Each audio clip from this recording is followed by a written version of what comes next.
En France, quand on pense bouddhisme, souvent les représentations qui nous viennent sont celles issues soit du bouddhisme tibétain, soit celles du bouddhisme zen, c'est-à-dire le bouddhisme japonais ou le bouddhisme Chan, c'est-à-dire le bouddhisme chinois. Très peu de personnes non initiées au bouddhisme connaissent le bouddhisme Theravada, qui pourtant est très proche du bouddhisme originel. Et c'est le sujet de cette vidéo.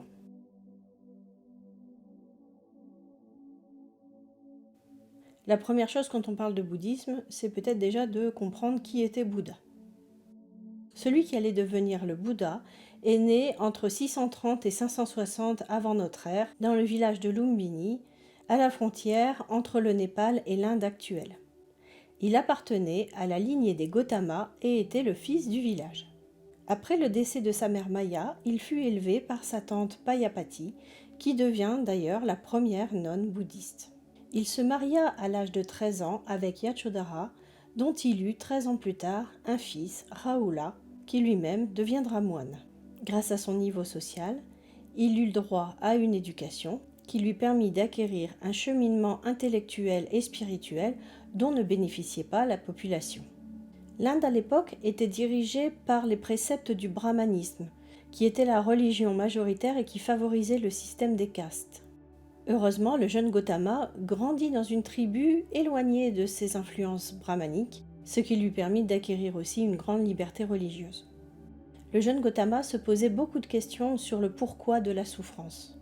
Quand il eut occasion de rencontrer des renonçants itinérants faisant la promotion d'une spiritualité purifiée, il espéra trouver auprès d'eux des réponses. Et c'est ainsi que 6 jours après la naissance de son fils, il quitta son foyer pour lui-même devenir ascète et suivre les grands maîtres pour chercher des réponses.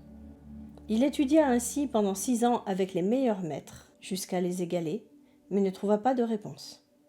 Comprenant l'inutilité des mortifications imposées par l'ascétisme, il fit le vœu de méditer jusqu'à atteindre la pleine connaissance de l'origine de la souffrance et de la voie permettant de s'en libérer. Il atteignit ainsi l'éveil. Maintenant qu'il avait la connaissance, il souhaitait la transmettre. Il débuta son enseignement par le célèbre serment de la mise en mouvement de la roue du Dhamma. Puis il passa le reste de son existence, soit 45 ans, à parcourir la plaine du Gange pour enseigner et organiser la communauté grandissante des moines. Il atteignit la paix et l'extinction complète à l'âge de 80 ans, laissant une congrégation de milliers de religieux, pourvus de règles solides et d'une doctrine sans faille.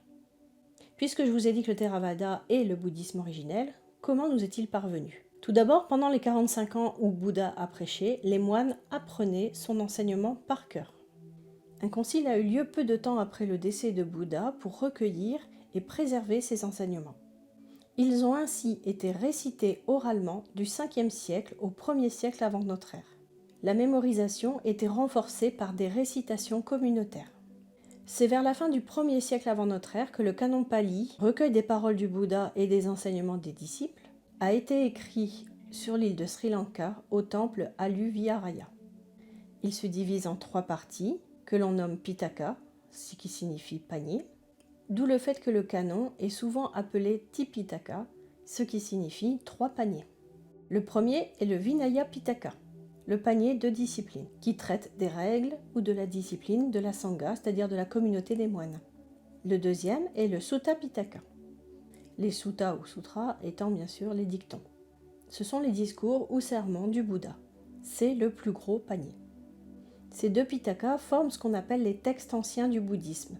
Ils sont communs aux 3 grandes traditions du bouddhisme. Le troisième, l'Abhidhamma Pitaka, est plus philosophique, est également appelé le panier de la philosophie systématique. Il est plus spécifique au Theravada. Le canon Pali est le canon bouddhique primitif le plus complet existant. Le seul Tipitaka représente 53 volumes, soit 15 000 pages, et atteint 279 volumes si on ajoute les commentaires et les travaux annexes. Le Theravada décrit le canon Pali comme étant traditionnellement la parole du Bouddha. Des interprétations ont été rajoutées tout au long des conciles sous forme de commentaires et sous-commentaires couvrant le canon. Celui-ci contient donc tout le nécessaire pour montrer le chemin vers le Nirvana, qui est donc accessible à tous. Et c'est une des particularités du bouddhisme Theravada. Avant de développer les spécificités du bouddhisme Theravada, je vous dis quelques mots sur l'essor du bouddhisme en Asie et les 3 grandes traditions. Après s'être développé en Inde, le bouddhisme va s'étendre vers l'Asie du Sud et l'Asie du Sud-Est pour devenir le Theravada tel qu'on le connaît actuellement. C'est ainsi qu'on le retrouve au Sri Lanka, au Cambodge, en Thaïlande, au Laos, en Birmanie et au sud du Vietnam. Mais j'y reviendrai dans quelques instants. Plus tard, à partir du 1er siècle, se mêlant au taoïsme et aux différentes cultures rencontrées sur la route de la soie, le bouddhisme évolue dans une seconde tradition, le Mahayana. Il donnera en particulier le Chan en Chine, en Corée, au Vietnam et le Zen au Japon. Et enfin, encore plus tardivement, vers le XIIIe siècle, le bouddhisme tibétain apparaîtra par fusion avec le chamanisme tibétain, le culte Bon, et prendra une dimension plus religieuse. C'est la 3e grande tradition, le Vajrayana. Il se développera en particulier grâce à l'Empire mongol qui en fera sa religion d'État. À partir de maintenant, je ne vous parlerai plus que du Theravada. Donc si vous voulez en savoir plus sur le Zen, sur le bouddhisme tibétain, je vous encourage à aller voir des chaînes qui parlent du Zen ou du bouddhisme tibétain. Je veux vous donner un peu en vrac quelques principes fondamentaux dans le bouddhisme Theravada. D'abord, la définition de l'éveil dans le bouddhisme Theravada. L'éveil est la compréhension parfaite et la réalisation des 4 nobles vérités. Il s'agit de se réveiller du cauchemar des renaissances successives, c'est-à-dire le samsara. L'homme ainsi réveillé atteint l'illumination et échappe ainsi complètement à la souffrance lors de sa mort.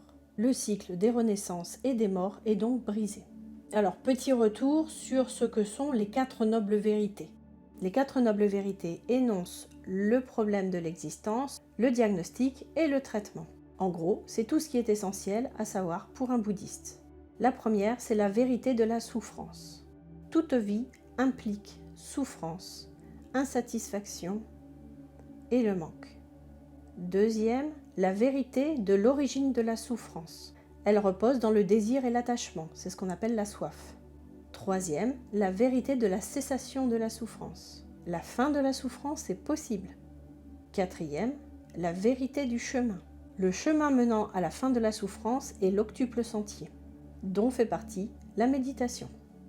Deuxième grand principe, le surnaturel. Les enseignements du Bouddha ne sont pas considérés comme ayant des mérites propres. Ce sont des outils qui vont aider chacun à faire son propre chemin, qui vont aider les gens à comprendre la vérité. À la différence de beaucoup de religions qui offrent des solutions surnaturelles aux problèmes spirituels des humains, le bouddhisme utilise uniquement la méditation pour atteindre l'éveil. Les pouvoirs surnaturels ne sont pas négligés, mais ils sont considérés comme étant une entrave sur le chemin. Autre concept, Dieu. Dans le bouddhisme Theravada, il n'y a pas de Dieu créateur omnipotent comme on peut trouver dans le judaïsme, l'islam ou le christianisme. Les dieux existent en tant qu'êtres spirituels, mais ils ont des pouvoirs limités. Élément suivant, le chemin de l'illumination. Chacun, et ça c'est très important, chacun doit faire son propre chemin sans l'aide d'un dieu ou des dieux. Les enseignements de Bouddha nous montrent le chemin, mais c'est à nous-mêmes de le parcourir. Il ne suffit pas de croire, comme dans les autres grandes religions. Le bouddhisme est une pensée de la responsabilité de l'homme face à son destin.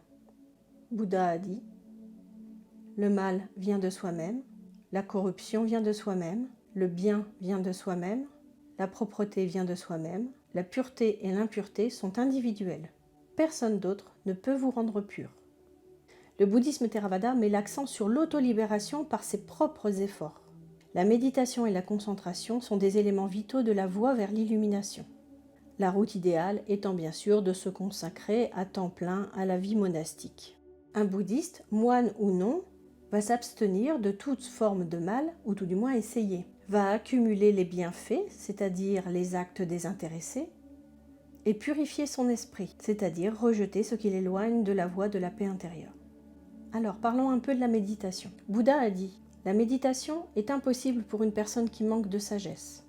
La sagesse est impossible pour une personne qui ne médite pas. Une personne qui à la fois médite et possède la sagesse est proche du nibbana.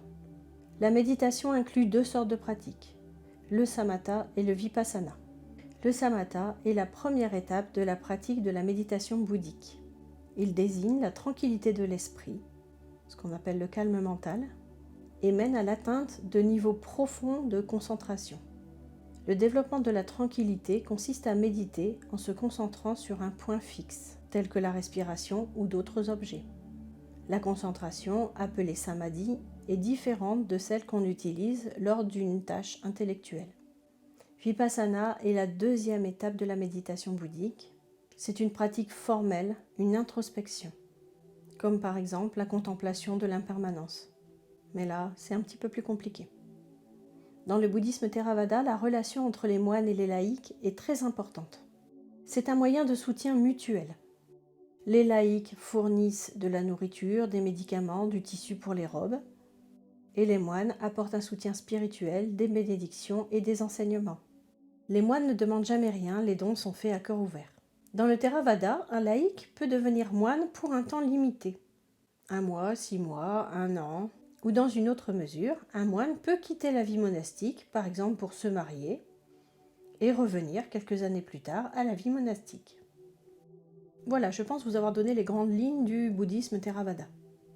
Je pense que le Theravada gagne à être connu en France car c'est la forme la plus proche du bouddhisme originel et des enseignements du Bouddha. Et effectivement, cette tradition n'est pas une religion. Il n'y a pas un dieu ou des dieux qui vont faire le travail à votre place. Le salut, vous irez le chercher vous-même. Il n'y a pas de moyen magique pour aller plus vite ni de passe-droit. Nous sommes tous à égalité devant nos responsabilités et devant la loi du karma. Je développerai dans d'autres vidéos des points abordés rapidement dans cette rapide introduction. Et c'est pour ça que je vous dis à bientôt.